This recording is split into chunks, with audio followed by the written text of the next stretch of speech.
তো সেদিন রেস্টুরেন্ট থেকে বেরিয়ে আমাদের প্ল্যান হলো এখন আমরা বাড়ি ফিরবো না।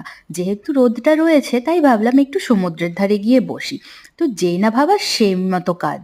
তো সমুদ্রে যাওয়ার জন্য আমরা স্টেশন চলে এলাম এবং স্টেশনে এসে স্টেশনের কিছু আমি শর্ট নিচ্ছিলাম। তো তোমরাও দেখো আমার সাথে সাথে যে এখানকার স্টেশন কীরকম হয়। পুরোপুরি আমাদের কলকাতার মতোই স্টেশন, তবে এখানকার স্টেশনে একটা জিনিস আলাদা রয়েছে, কি বলো তো? সেটা হচ্ছে এখানকার স্টেশন ভীষণ পরিষ্কার আর ঝকঝকে তকতকে। আর ট্রেনগুলো না আমাদের কলকাতার মেট্রো রেলের মতো। আর এখানকার ট্রেনগুলোতে জানো হিটার বসানো, কারণ ঠান্ডা যেহেতু। আর আমাদের কলকাতায় যেরকম সব কিছু এসি, তেমনি এখানে সব কিছু হচ্ছে হিটার বসানো। তো তারপর আমরা সমুদ্র দেখতে যাই, সমুদ্রের পাড়ে কিছুক্ষণ বসে কোয়ালিটি টাইম স্পেন্ড করি, একটু ফটো ভিডিও করি।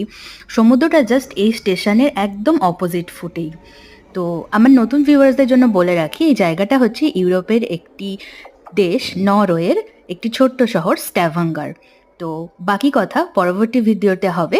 ভালো লাগলে লাইক করে দিও ভিডিওটা। Thank you.